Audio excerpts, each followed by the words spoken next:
Di sebuah wilayah di ujung Pulau Jawa, tepatnya di Provinsi Banten sekitar tahun 1526, berdirilah sebuah kerajaan Islam. Sultan pertama dari kerajaan Banten adalah Syarif Hidayatullah, adik dari Sunan Gunung Jati. Sampai generasi kelima, kerajaan Banten berjalan dengan lancar dan terus berkembang. Kesedihan pun tidak dapat dihindarkan ketika Sultan kelima tiada. Namun, setelah kesedihan atas kehilangan seorang pemimpin di kerajaan Banten, hadirlah tokoh baru yang dijadikan panutan bagi penduduk kerajaan Banten. Ialah Sultan Ageng Tirtayasa. Puncak kejayaan pun bisa tercapai. Tapi, siapa yang bisa menyangka bahwa kejayaan itu akan hilang? Awal kisah saat acara penyerahan kekuasaan dari Sultan kelima kepada Sultan Ageng Tirtayasa berlangsung pada sore hari. Penobatan pengangkatan Sultan Ageng Tirtayasa berlangsung meriah namun khidmat. Sesepuh menyerahkan jabatan kepada Sultan. Aku serahkan jabatan ini kepadamu. Semoga engkau dapat mengerjakan tugas sebagaimana mestinya. Ucapan Sultan adalah janji, perbuatan Sultan adalah tindakan yang akan ditiru oleh rakyatmu. Perbuatan dan tindakan Sultan akan mempengaruhi hidup orang banyak. Berlakulah adil dan bijaksana. Semoga engkau dapat melakukannya dengan baik, dan aku mempercayai semua itu kepadamu, Pangeran Dipati. Terima kasih. Insya Allah aku dapat melakukannya dengan baik dan benar. Aku juga masih membutuhkan bantuan para tetua dan sesepuh. Aku mohon bantuannya. Terdengar riuh tepuk tangan dari rakyat.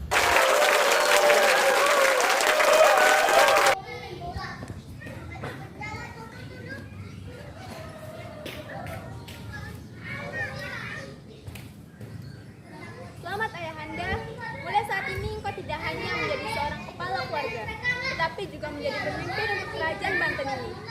Aku sebagai seorang anak akan selalu mendukung segala keputusanmu untuk kepentingan keluarga dan rakyat kita.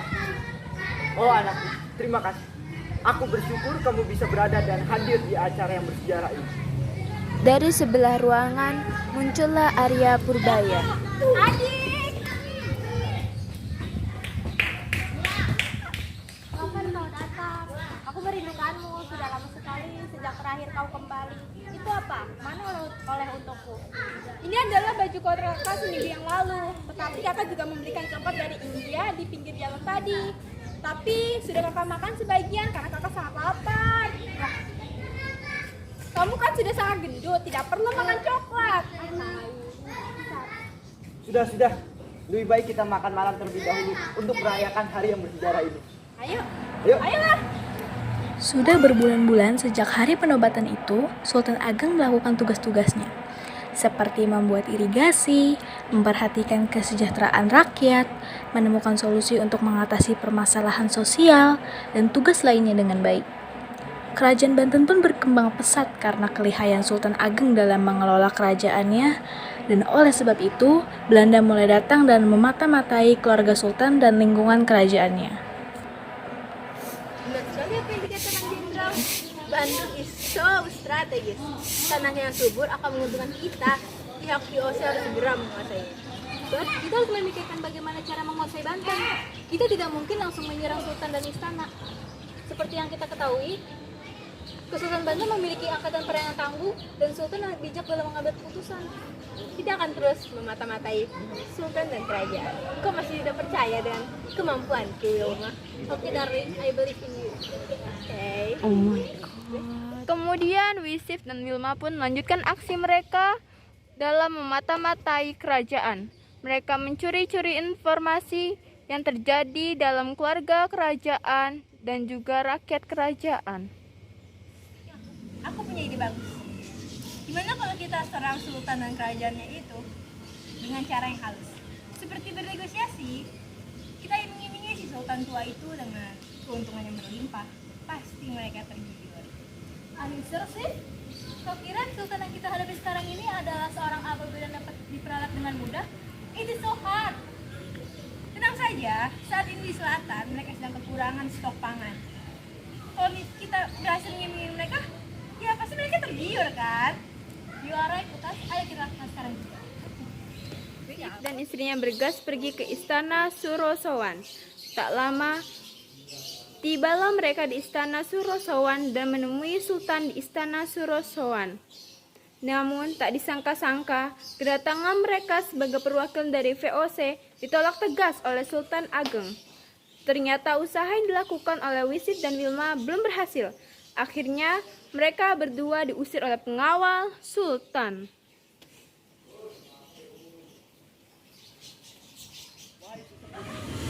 Apakah tindakan yang kulakukan dengan cara mengusir mereka itu benar? Aku takut jika mereka mendeklarasikan perang. Aku bukan takut jika mereka mendeklarasikan perang tersebut. Tapi yang aku takutkan, berapa banyak korban jiwa yang akan tertumpah darah dari perang tersebut. Dan berapa banyak rakyat-rakyat yang akan menderita akibat itu. Tindakanmu sudah benar, Baginda. Tindakan yang kamu ambil adalah tindakan yang sudah sangat benar. Bukankah mereka ingin memonopoli perdagangan Banten? Dan bagaimanapun juga rakyat adalah prioritas kita. Kalaupun nanti mereka menginginkan perang, kita yang hadapi. Tentara kita adalah tentara yang berani dan tangguh di situ. Kita tidak pernah tahu apa yang akan terjadi ke depannya. Yang kita lakukan hanyalah berusaha, bertawakal, dan jangan pernah. Terima kasih sesepuh. Kau selalu ada dan selalu mendukungku. Sekali lagi, terima kasih sesepuh. Bukan masalah, Rayaku.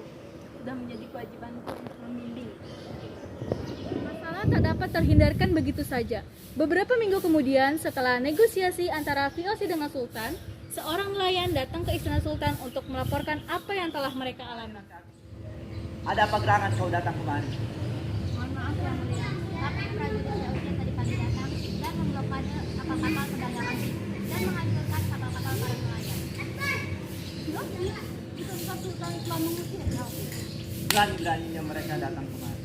Mereka sudah berani menghancurkan kapal-kapal nelayan.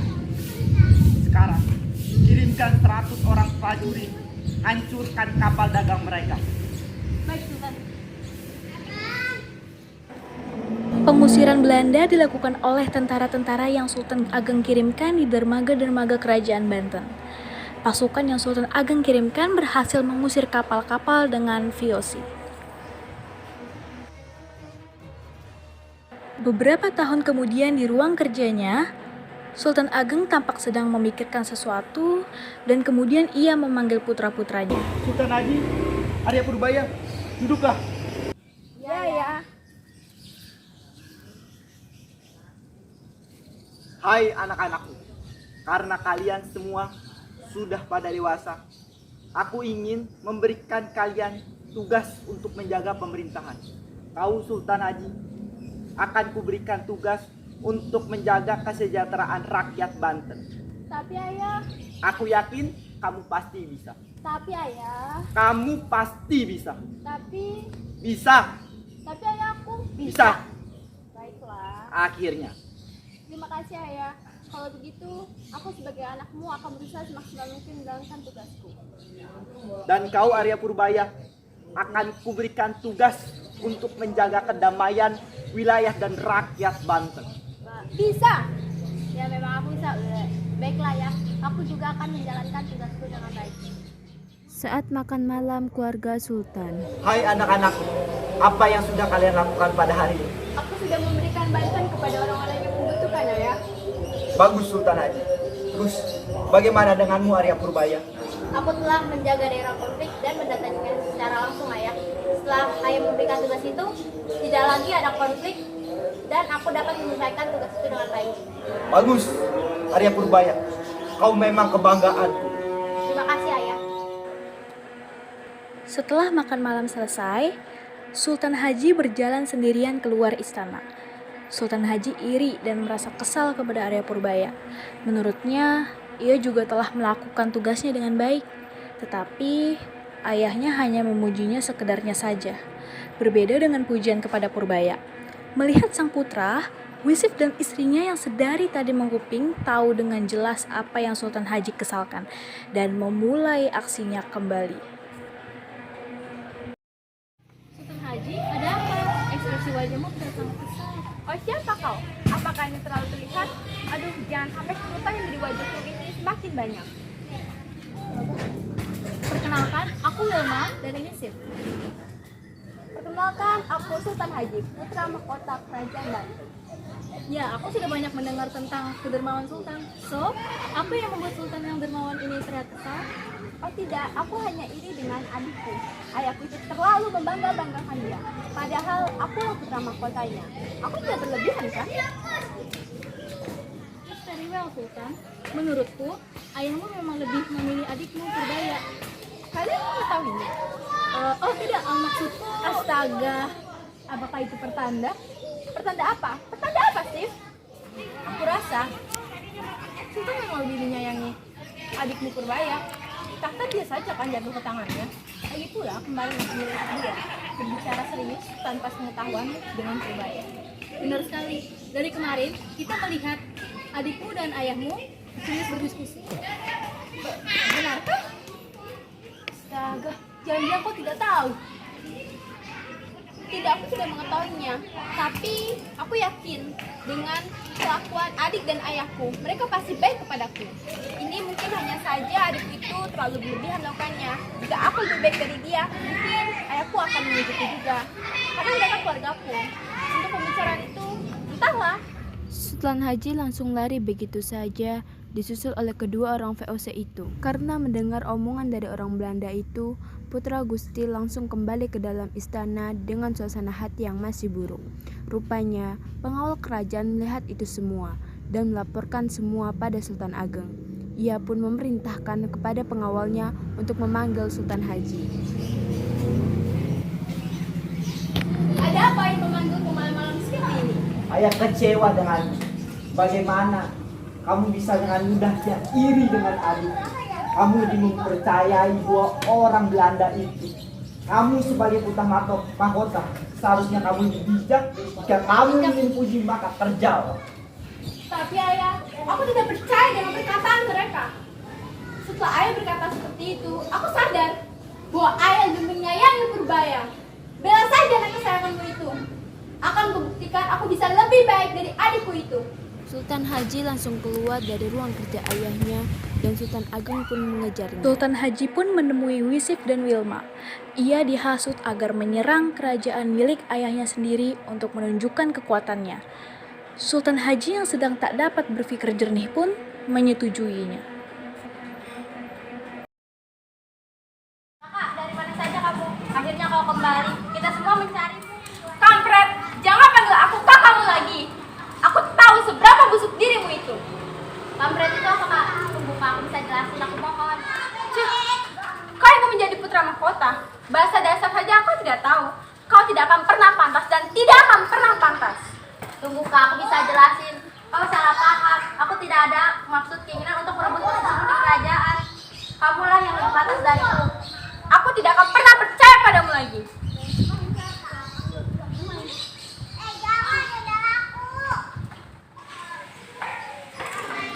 Hello Verlis, kau pantas untuk dimusnahkan.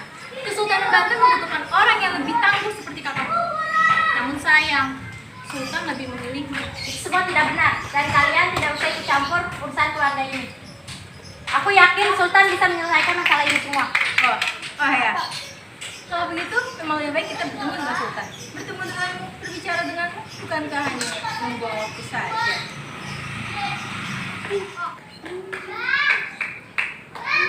Ada apa kalian mencari saya? Pergi kalian. Kalian memang sudah memperdaya putra saya, Sultan Haji. Namun kekuasaan tertinggi kerajaan ini masih di tangan saya, Sultan Ageng Tirtaya. Cakep, Sultan seperti ini pemimpin Banten. Baru awalnya saja sudah bisa kutebak. Ayah, larilah. Biar aku yang menyelesaikan semua ini. Bawa ibu pergi jauh dari tempat ini secepatnya. Carilah tempat yang aman agar kau tidak celaka. Tapi baiklah, demi rakyat. Enggak, Apa-apaan seorang sultan topram itu? Seharusnya ayah yang melakukan kau Purbaya. Pecundang, kau tak panas memimpin Banten. Aku melakukan ini karena ayah. Lawanmu adalah aku. Jangan kau libatkan ayah, apalagi kau bawa benda bodoh ini. Kita buktikan siapa yang pantas mengganti ayah suatu saat.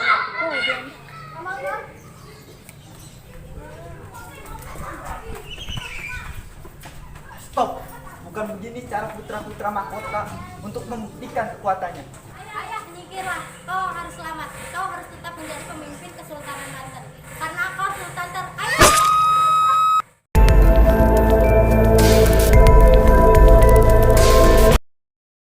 Ayah, ayah bangun. Ayah, Chef ya. Bang Purbaya, aku ingin dia mati perlahan-lahan dengan diasingkan. Awas nanti kamu akan kena karenanya. Sedang apa kalian di sini? Sedang apa? Kami kan bagian dari kerajaan ini. Saya bebas dong masuk keluar dari sini. Aku adalah sultan di kerajaan ini. Kalian tidak berhak sembarangan masuk saja ke tempat saya. Prajurit, serang dia! Prajurit, tempat ini sudah dikepung.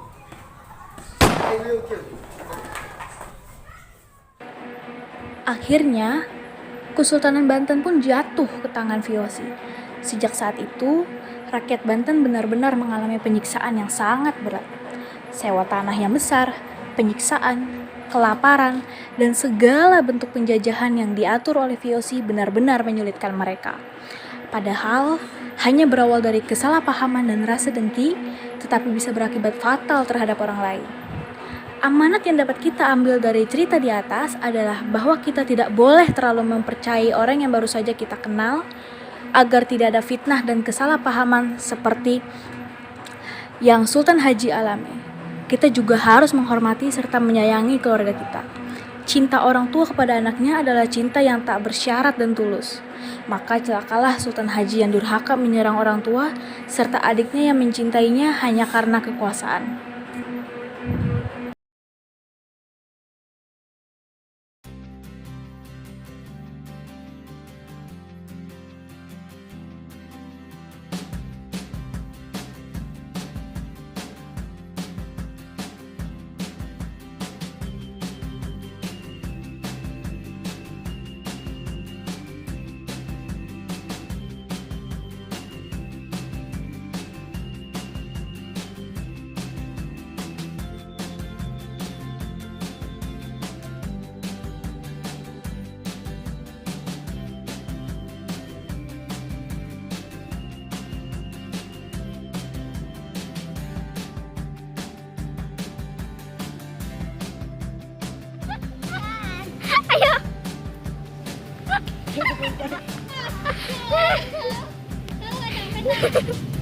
Tuh kan Tir, mau hujan Tir, tuh kan? Gak merestui. Ayo.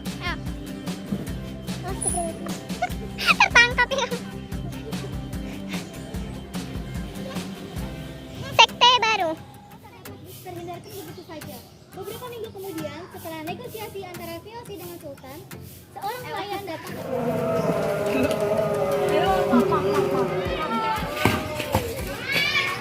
Sultan Haji, ada apa? Ekspresi wajahmu tidak sangat kesal. Lanjut.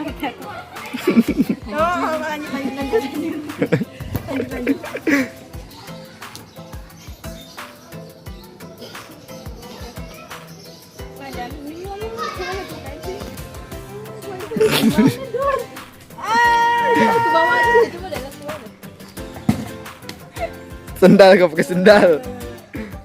Perkenalkan, aku Wilma dari NIS.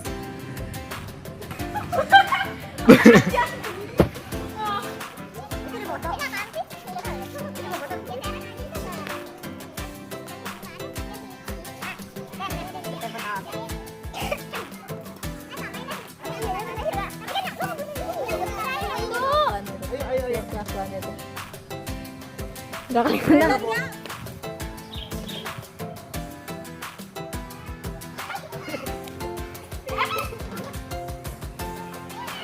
Bila kamu mulai.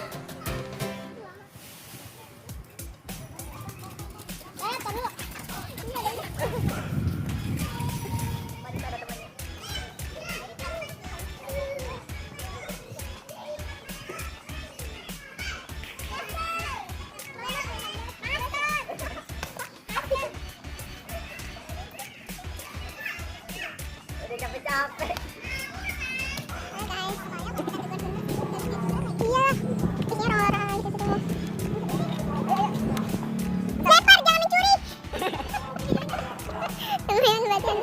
Muka-muka udah pada lelah pusing ya guys. Udah babak satu. Baru babak satu, apa daya ini aduh.